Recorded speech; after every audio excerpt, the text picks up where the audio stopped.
The silence aboard Artemis Station shattered as alarms blared across every deck. Commander Elena Reyes sprinted to the observation deck, pushing past panicking crew members.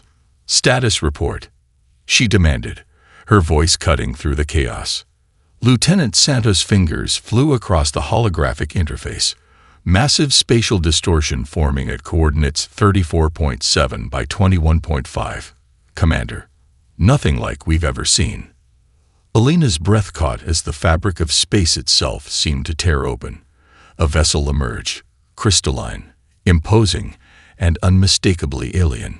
Twice the size of Manhattan, its surface reflected sunlight in hypnotic, impossible patterns. "All defense systems online," she ordered, her calm voice belying the adrenaline coursing through her veins. "And get me the Secretary General." 17 years earlier, Elena had watched her parents leave for the Atacama Desert. They never returned. The official story. A research accident. The truth, which only a handful knew. They died recovering a crashed alien scout ship. The first evidence that humanity wasn't alone, and that our neighbors weren't friendly. Since then, Earth had prepared in secret. While maintaining the appearance of a quarrelsome, pre-FTL civilization, humanity had unified under a single government, developed advanced technologies, and built hidden defenses, all while monitoring the Confederation's communications, learning their languages, weaknesses, and intentions. Today, those preparations would be tested. The Confederation's ultimatum arrived simultaneously on every communication channel worldwide. Surrender resources and accept vassal status or face annihilation. Images of previously subjugated worlds accompanied the message, a not-so-subtle demonstration of what resistance would bring. In Geneva, the United Earth Council convened an emergency session. Elena stood before them, her uniform pristine despite having been awake for 36 hours straight. "The Confederation believes we're primitive, disorganized, and easy prey," she reported.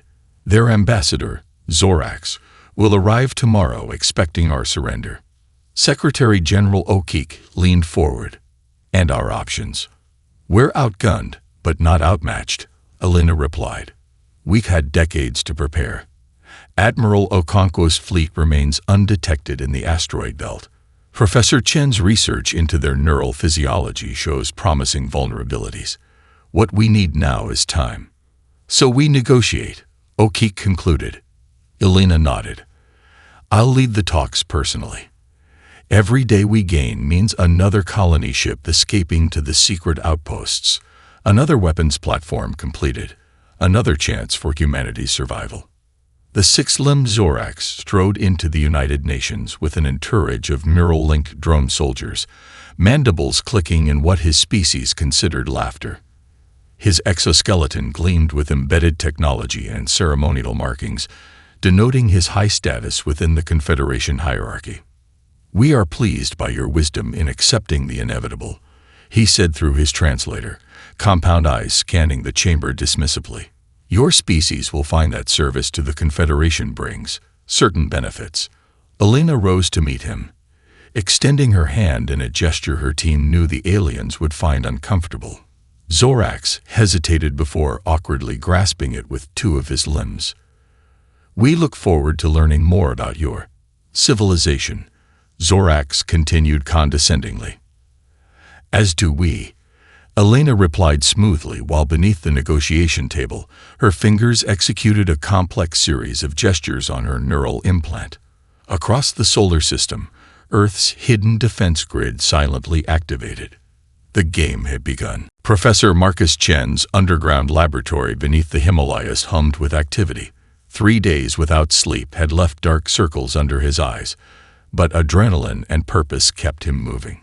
"Run simulation 47B again," he instructed his AI assistant.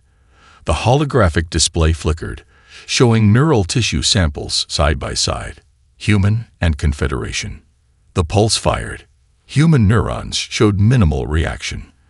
The alien tissue lit up like a supernova before collapsing completely. "Play it at quarter speed," Marcus whispered, leaning closer. "There. That's it." Dr. Amara Singh, his chief neurologist, rushed into the lab clutching fresh data. "You need to see this, Marcus." Together, they reviewed the results. The conclusion was undeniable. Their entire species evolved in environments shielded from electromagnetic radiation, Marcus said, running a hand through his disheveled hair. Their neural systems are fundamentally different, 1,000 times more sensitive to EM disruption than human brains. Amara nodded. "It's not just a weakness. It's an Achilles heel." Marcus reached for the secure quantum communicator. "Get me Admiral Okonkwo. I don't care what time it is in the belt." The observation deck of EDF Defiance offered Admiral James Okonkwo a view few humans had ever witnessed. Scattered throughout the asteroid belt, illuminated only by focused work lights, over 100 vessels were under final construction, Earth's hidden fleet. "Professor Chen's findings confirm our approach," Okonkwo told his assembled captains, their faces grim with determination. "The EM pulse cannons will be our primary offensive capability." Captain Hiroshi Yamamoto studied the tactical display. "The Confederation has never encountered these weapons before." "They've never needed to develop countermeasures," Okonkwo replied. "Their neural sensitivity makes such weapons impractical among their own kind. Their arrogance is our opportunity." He gazed across the fleet. "We get one shot at this. One chance to show these bastards what happens when you threaten Earth." In Geneva, Alina sat across from Zorax, keeping her expression neutral despite the revulsion she felt. 3 weeks of negotiations had yielded exactly what Earth needed: time and information. "Your mineral extraction facilities seem adequate," Zorax commented, reviewing doctored images of Earth's primitive mining operations. "Though your efficiency could be improved by at least 300% with Confederation oversight." "How generous," Alina replied, noting how his mandibles twitched with smug superiority. "We're curious about your fleet's capability to assist with such operations." Zorax launched into a detailed explanation of Confederation mining vessels, their atmospheric entry protocols, shield configurations, and communication systems. Alina asked seemingly naive questions, each answer filling gaps in Earth's intelligence. Meanwhile, beneath the table, her neural implant recorded and transmitted everything to United Earth's defense analysts. Later that night, Alina met with Secretary General O'Keefe in the secure bunker beneath the Alps. "They believe we're like all the others, primitive and predictable," she reported. "They have no concept of human ingenuity born from millennia of warfare against ourselves." O'Keefe nodded solemnly.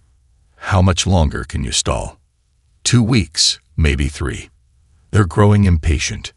It will have to be enough." O'Keefe brought up a holographic display of Mars, where Confederation scout ships had been spotted. "They'll test us there first.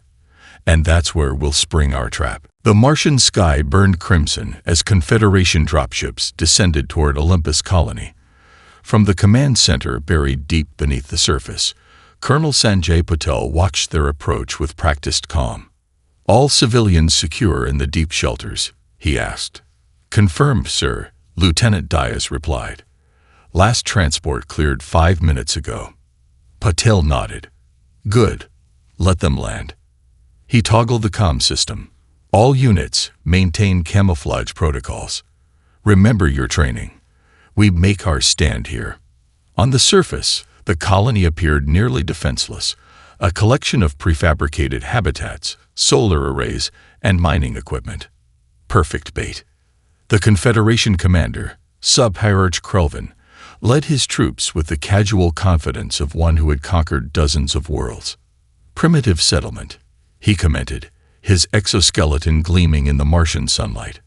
"Secure the mining equipment first, then the habitat modules. Remember, we need these humans alive and productive." His elite squadron advanced through the seemingly abandoned colony, weapons charge.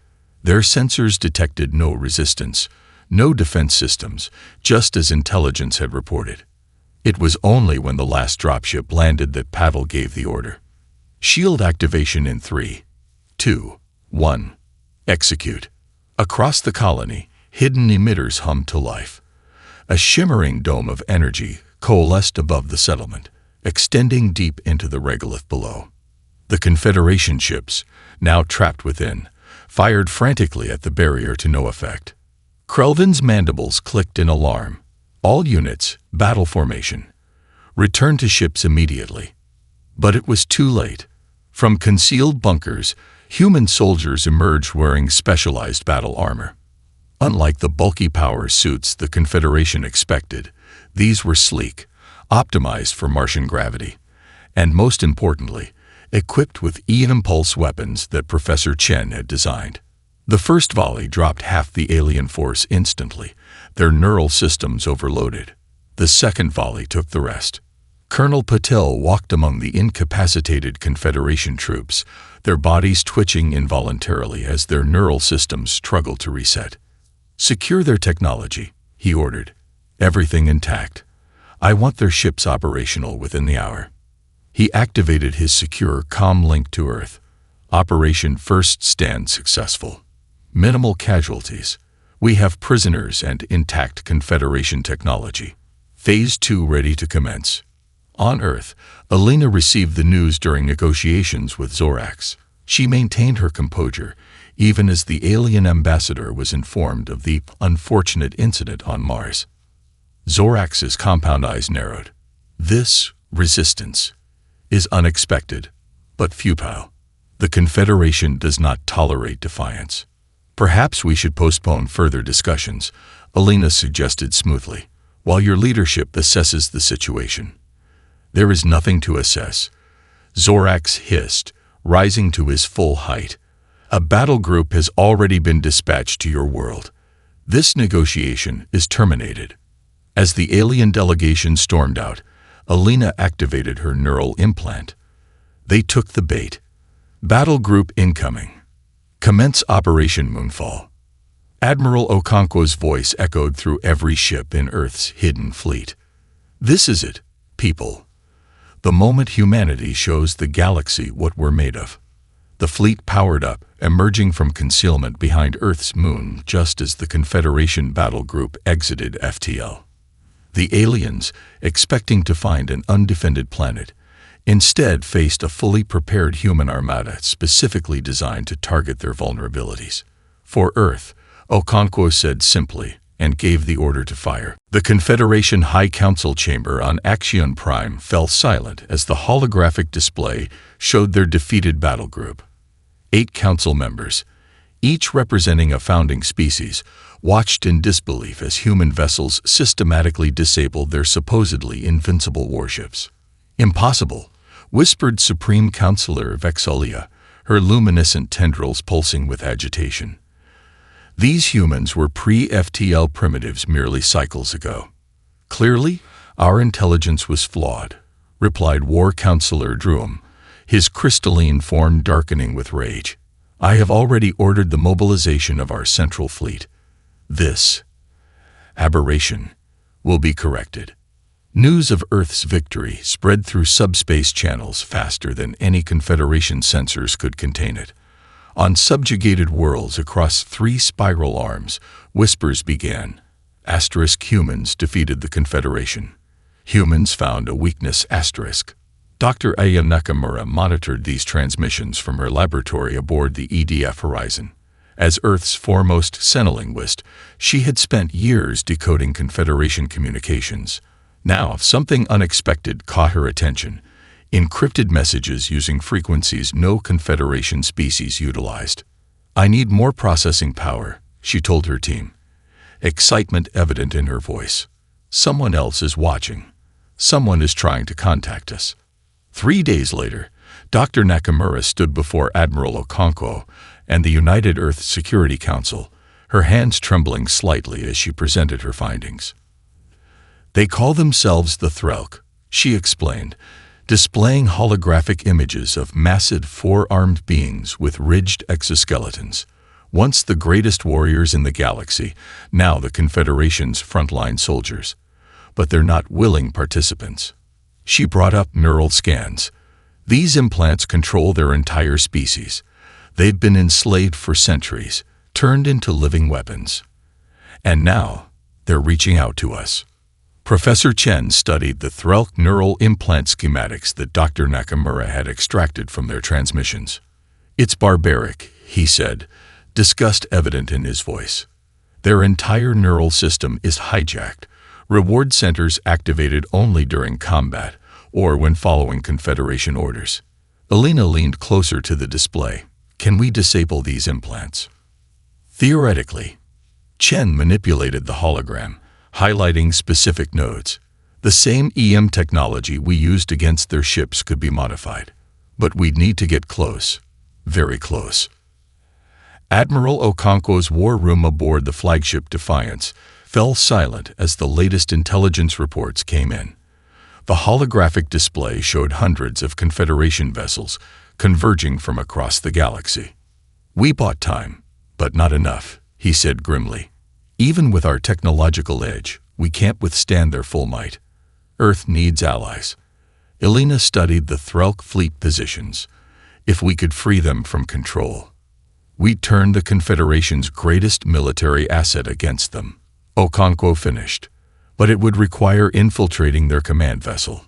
A suicide mission." "Not necessarily," said a voice from the doorway. Captain Derek Wu of Special Forces stepped forward. "My team has been studying the stealth technology we captured. We believe we can get a small team aboard undetected." "It's a desperate gamble," Elena said. Okonkwo's expression hardened. "Desperate times call for desperate measures. Begin planning Operation Liberation immediately." Captain Derek Wu's stealth shuttle drifted silently through the void, its experimental adaptive camouflage rendering it virtually invisible against the starfield. Inside, 6 Special Forces operatives checked their equipment one final time. "Remember," Wu said, his voice barely above a whisper despite the fact that no one could possibly hear them, "we have one shot at this. Dr. Nakamura's neural disruptor must be planted in the central processing hub. According to intelligence, we'll have approximately 2 minutes before security protocols detect the anomaly." Lieutenant Maya Ortiz, the team's tech specialist, patted the device secured to her chest. 2 minutes is generous. I'll need 30 seconds. The Threlk command vessel loomed ahead, a massive living fortress crewed by thousands of neural-controlled warriors. Its organic metallic hull pulsed with energy patterns, sensors sweeping space for any threat. None detected the small shuttle that slipped through a maintenance hatch, using stolen access codes transmitted by Threlk resistance elements. Inside, Wu's team moved like ghosts through service conduits, avoiding the hulking Threlk soldiers whose neural implants made them unwitting prisoners in their own bodies. "Central hub, 2 levels down," Ortiz whispered, checking her scanner. "Heavy security." Wu nodded. "Plan Theta. Diversion in 3, 2, 1.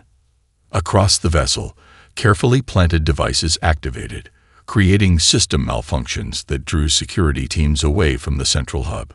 In the momentary confusion, Wu's team struck. The few guards were incapacitated silently with targeted EM pulses that disrupted their neural implants temporarily without alerting the system. Ortiz rushed to the central console, fingers flying over alien interfaces. "I'm in," she breathed. "Uploading Dr. Nakamura's program. Now." The neural disruptor pulsed once, interfacing with the ship's systems.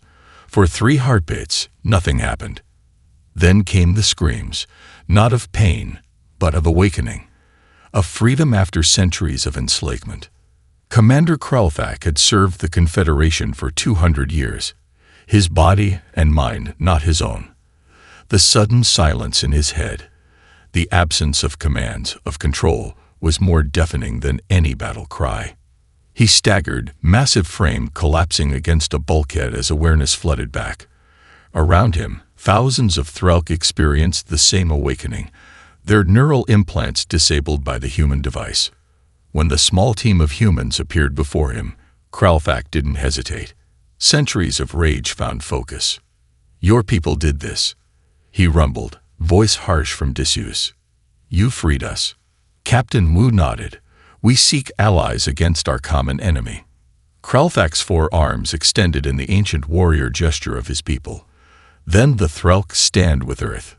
Back on Earth, Professor Chen worked frantically to enhance the liberation signal.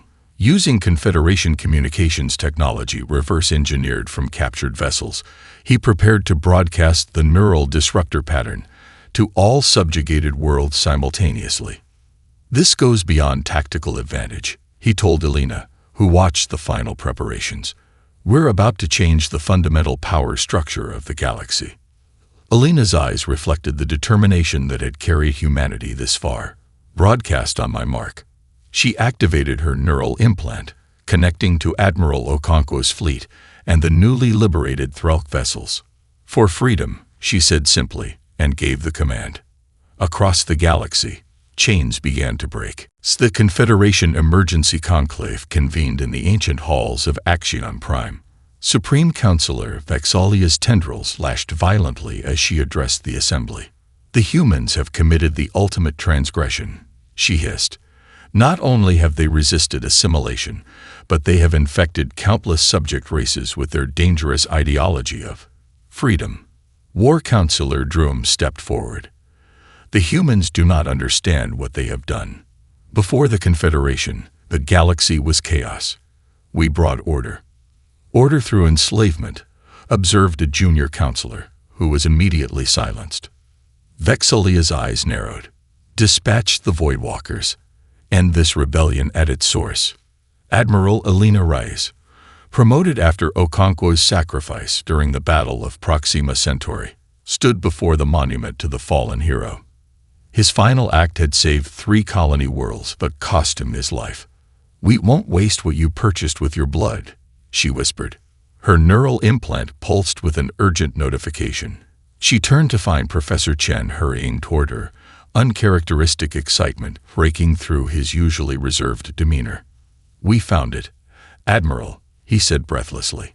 "The key was in our DNA all along." In Chen's laboratory, Elena studied the holographic display with growing amazement. Human DNA contained sequences completely resistant to Confederation control methods, Chen explained. "Unlike other species, we evolved on a world with high solar radiation, cosmic rays, and extreme electromagnetic variance. Our neural pathways developed unique shielding mechanisms. And you can weaponize this?" Elena asked. Chen nodded. "Better. We can share it. A biological countermeasure deliverable via atmospheric dispersal. The Voidwalkers may be immune to standard EM disruption, but this targets the foundational control mechanisms in their enhanced biology. How soon can it be ready?" Chen's expression grew grim. "The question is whether it will be soon enough." Representatives from 17 liberated worlds gathered in the hastily established Alliance headquarters beneath Geneva. Species that had been enemies under Confederation control now found common cause with humanity. Commander Kralthak's massive form dominated the chamber as he addressed the assembly. "For centuries, the Threlk were the Confederation's enforcers. Our strength was used to subjugate others. Today, we pledge that strength to Earth and the Alliance." Elena stepped forward. "Our intelligence confirms the Confederation has dispatched their elite Voidwalker Corps, bioengineered super soldiers designed specifically to crush rebellions. They have never known defeat. Until now," rumbled Kralthak. In deep space, a fleet of black ships moved in perfect formation. Aboard each vessel, pale humanoid figures stood in suspension chambers. The Voidwalkers, stripped of individuality and emotion, enhanced beyond the capabilities of any natural species. High Commander Selker, last of the original Confederation founders, observed their approach to the Sol system from his command ship. "The humans believe their resistance inspirational," he said to his subordinates. "They do not understand that freedom is chaos, and chaos cannot be permitted." His gaze fixed on the blue-green world growing larger on the view screen. "Prepare the largest fleet in Confederation history.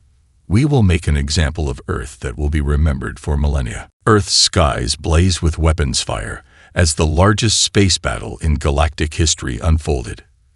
Confederation dreadnoughts, thousands of them, emerged from FTL jumps in perfect attack formation. Against them, the combined Alliance fleet, Human vessels alongside liberated Threlk, Novan, and Centi ships formed a defensive screen around the planet. From the bridge of EDF Defiance, Admiral Elena Reyes watched the enemy's approach with steady resolve. "They outnumber us 3-1, reported her tactical officer. "Then it's a fair fight," Elena replied, her calm voice carrying across the command deck. "Execute Operation Sunburst on my mark." On Earth's surface, massive evacuation efforts continued as civilian populations moved to hardened underground shelters. Despite humanity's preparations, Confederation forces broke through in multiple sectors, their Voidwalker drop teams descending like lethal rain. General Derek Wu, formerly captain, led ground forces in Central Asia against the invasion. His powered armor, enhanced with captured Confederation technology, allowed him to match the Voidwalkers in direct combat, but only barely. "Fall back to position Delta," he ordered as another wave of the pale, enhanced soldiers advanced through withering fire without slowing. "Deploy Chen's countermeasure aerosols." A Voidwalker commander, moving with impossible speed, appeared before Wu. "Your resistance ends here, human." Wu grinned behind his visor. Not quite. The atmospheric dispersal units activated, releasing Professor Chen's biological agent into the air around them. In high orbit, the battle turned against the Alliance.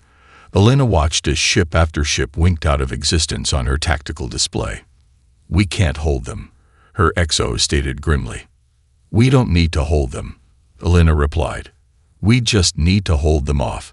She activated her neural implant, connecting to the Global Defense Network. "Professor Chen, status of the solar array." Chen's voice came through, strained but determined. "Final calibrations complete, Admiral. The network is ready." Elena took a deep breath. "All Alliance vessels, this is Admiral Reyes. Deploy EM shields immediately. I repeat, maximum EM shielding now." She paused, thinking of everything that had brought humanity to this moment. "Execute Operation Sunburst." Across the solar system, a network of satellites previously hidden in the sun's corona activated simultaneously. They formed a massive array, capturing and focusing the sun's electromagnetic energy toward Earth's orbit, where the Confederation fleet was concentrated. The pulse that followed was unlike anything seen in the galaxy before, a wave of precisely calibrated electromagnetic energy that washed over the battlefield. Alliance ships, protected by human-designed shields, weathered the storm. The Confederation fleet had no such protection. High Commander Selkar watched in horror as his ships lost power, weapons, and life support. The Voidwalkers, supposedly immune to conventional EM attacks, collapsed as the specialized biological agent interacted with the pulse, breaking their neural programming permanently. In desperation, Selkar activated his final weapon, a planet killer designed to destabilize Earth's core. "If we cannot have this world," he snarled, "no one will." The countdown began, 10 minutes to planetary destruction. Suddenly, his command ship shuddered violently. Boarding alarms blared as Threlk assault pods breached the hull. Leading them was Commander Kralfak, his massive form filling the corridor as he advanced toward the bridge. "For Earth," the Threlk commander roared, "and for freedom." 6 months after the Battle of Earth, representatives from across the galaxy gathered in the newly constructed Alliance headquarters in Geneva. Once enslaved species stood alongside humans as equals, the neural control implants that had subjugated them now merely historical artifacts in the museum next door. Admiral Elena Reyes, her dress uniform bearing the marks of her recent promotion to Alliance Fleet Commander, gazed out over Lake Geneva. Reconstruction efforts were well underway, the scars of battle gradually healing. "Admiring the view?" asked a familiar voice. Elena turned to find Professor Chen, looking more rested than she had seen him in years. "Admiring what we fought for," she corrected with a smile. The ceremony began with a moment of silence for the fallen. None present would forget Commander Kralfak's sacrifice aboard Selkar's vessel, how he had disabled the planet killer with only seconds remaining on the countdown, at the cost of his own life. Today marks not an ending, but a beginning, Elena told the assembled delegates. The Confederation arose from fear. Fear of chaos, fear of difference, fear of freedom itself. We choose a different path. The Alliance Charter, displayed on the massive holographic screen, listed its founding principles: self-governance, mutual defense, and the guaranteed neural sovereignty of all sentient beings. In a laboratory complex beneath the Alps, Dr. Nakamura and Professor Chen demonstrated their latest breakthrough to the Alliance Science Council. Using what we learned from the Liberation Signal, we've developed technology that can permanently prevent the implementation of neural control systems, Nakamura explained. No species will ever be enslaved again. A Senti delegate, their crystalline form shimmering with emotion, spoke. For 3,000 years, my people were tools of the Confederation. Our children will never know that fate. This is humanity's greatest gift to the galaxy. General Wu, overseeing the training of the first multi-species Alliance Defense Force, watched as human instructors worked alongside Threlk, Novan, and a dozen other formerly subjugated races. Different strengths, different anatomies, different ways of thinking, his assistant observed, makes training complicated. Wu shook his head. Makes us stronger. The Confederation fell because they demanded conformity. We'll succeed because we embrace diversity. On the training field, a human surgeon demonstrated hand-to-hand combat techniques to a group of massive Threlk warriors, adapting the movements to their forearm physiology. As the day's ceremonies concluded, Elena found herself in the Memorial Garden, standing before the monument to those lost in humanity's desperate stand. The names of the fallen were etched in stone from 100 worlds, unified in sacrifice. A group of Threlk younglings approached, accompanied by their teacher. The children stared at Elena with undisguised awe. Is that really her? One whispered loudly. The human who helped free our people. The teacher nodded respectfully toward Elena. Today's lesson is on the human spirit, she explained. The mysterious force that allowed a single species from a backwater planet to stand tall and change the course of galactic history forever. Elena smiled and knelt to the children's level. It's not mysterious at all, she said gently. It's something every species possesses, but sometimes forgets. The desire to be free, and the courage to fight for that freedom, not just for ourselves, but for all.